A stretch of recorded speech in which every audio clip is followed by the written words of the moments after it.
Frères et sœurs, bonsoir. Ne déplacez pas la borne ancienne que vos pères ont posée. Nous te disons merci pour ta présence ce soir. Je prie, Seigneur, dans ta grâce, qu'à chaque fois que j'ai déplacé les bornes posées par mes anciens, que tu me pardonnes, Seigneur. Parce que je n'ai pas le droit de déplacer les bornes anciennes que mes parents ont posées. Que la gloire te revienne au nom de Jésus-Christ. Amen. Ne déplace pas la borne ancienne que tes pères ont posée. Proverbe chapitre 22, le verset 28. Ne déplace pas la borne ancienne que tes pères ont déposée. Ne déplace pas ça. Laisse ça comme tu as trouvé. Alors, mais c'est quoi la borne? Lorsqu'on parle de la borne, on parle de la limitation d'un espace. On parle du périmètre d'un espace. On parle de la sécurité d'un espace. Il faut sécuriser l'espace. Voilà pourquoi on dit que mon terrain est borné. Parce qu'il est occupé. La borne occupe le terrain. Mais allons dans le sens de la convivialité. C'est grâce à la borne qu'on a une certaine convivialité. Un certain bien vivre. Le vivre ensemble. La borne sécurise. La borne fidélise.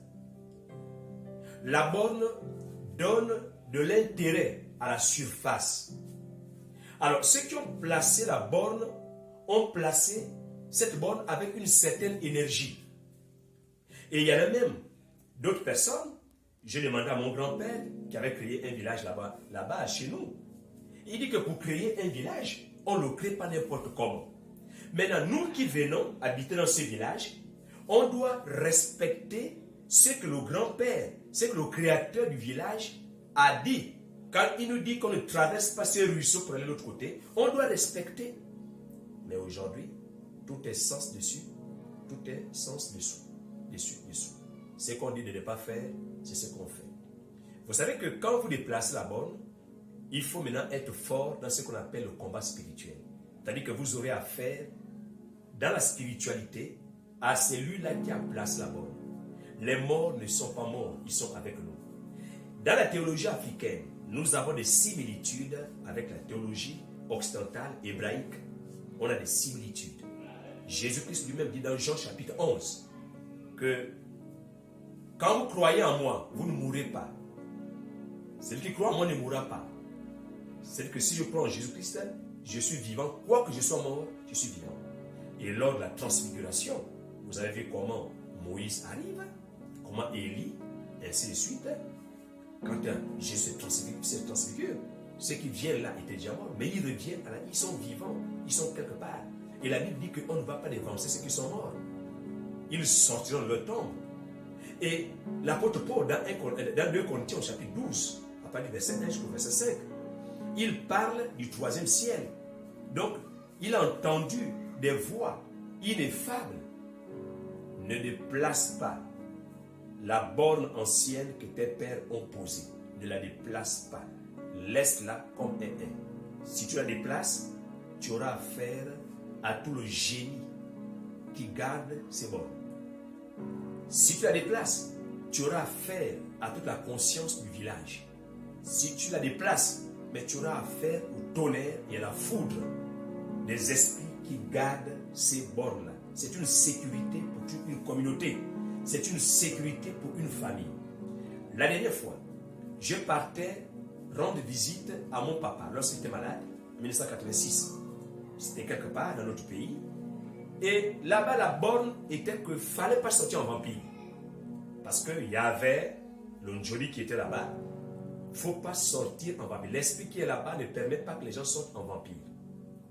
Et mon papa, le péché de mon père, qui est mon oncle, de me dire que ici, la borne, on ne sort pas en vampire. Je lui disais que mais je suis chrétien. Et un chrétien ne sort pas en vampire. Donc, ce que tu me dis là, ça ne me regarde pas. Je suis parti à l'étranger, à l'Afrique de l'Ouest, faire mes études. Et là, dès que j'arrive dans un certain pays, dont je tairai le nom par discrétion, alors, mes collègues me disent qu'ici, on ne touche pas aux femmes mariées.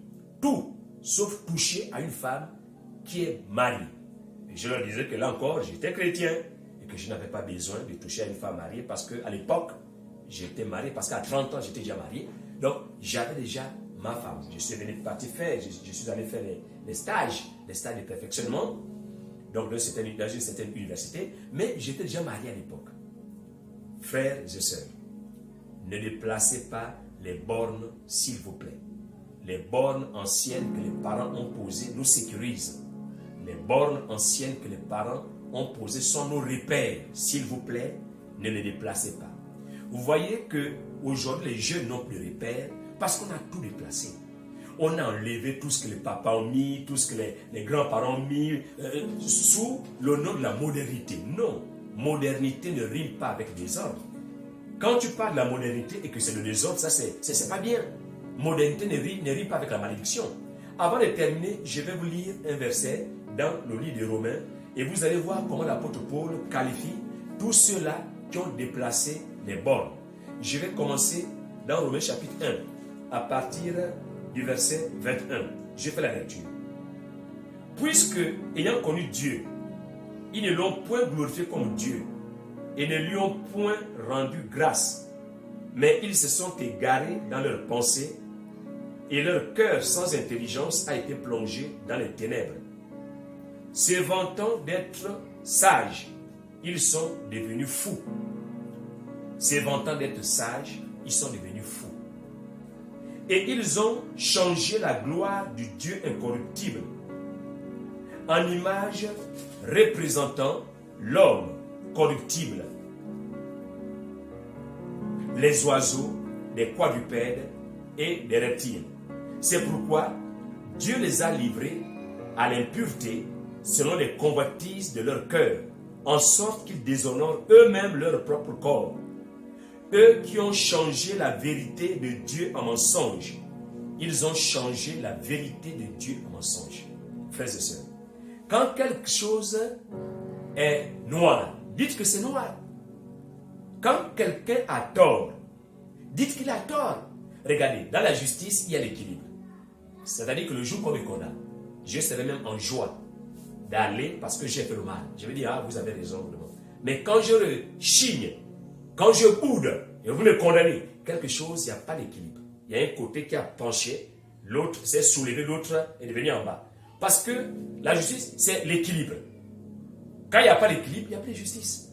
Et voilà pourquoi il dit que c'est pourquoi Dieu les a livrés à l'impureté selon les convoitises de leur cœur, en sorte qu'ils déshonorent eux-mêmes leur propre corps. Eux qui ont changé la vérité de Dieu en mensonge. Aujourd'hui, la vérité de Dieu, c'est le mensonge. Mais c'est grave. C'est grave jusqu'au pasteur. Jusqu'au pasteur. La vérité maintenant devient le mensonge, mais c'est grave. Un don que Dieu ne t'a pas donné, tu manques que Dieu t'a donné, c'est non. Non. C'est pas parce que tu as la parole de connaissance que tu dis que tu es prophète. Non. C'est pas parce que tu as exhorté un fidèle que tu dis que tu es pasteur. Non, non, non, non, non, non. C'est pas parce que tu es parti ouvrir une cellule que tu es apôtre. Non, non, non, non. Il faut que tu reçoives de Dieu avec l'attestation des anciens. Les anciens que tu as trouvés, tu n'es pas le premier. Tu as trouvé les gens là. Ne déplace pas la borne ancienne que tu as trouvée, posée par tes pères. Ne la déplace pas. Pasteur, ne déplace pas ça.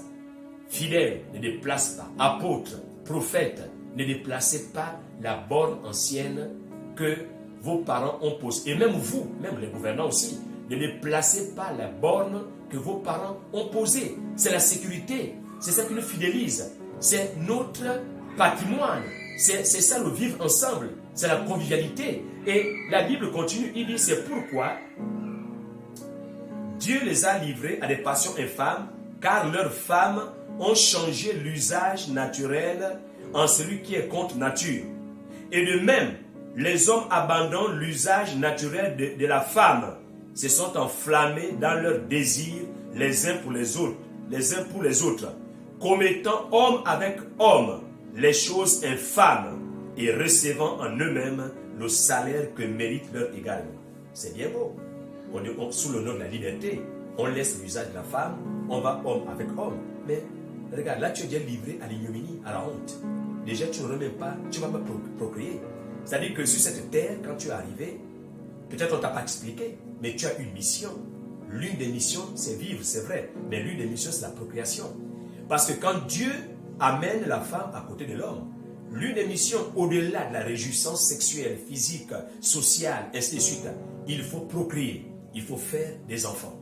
Et aussi, il faut être un modèle pour ces enfants-là. Il faut les instruire selon la parole de Dieu qui nous dit que instruisez les enfants selon le Seigneur.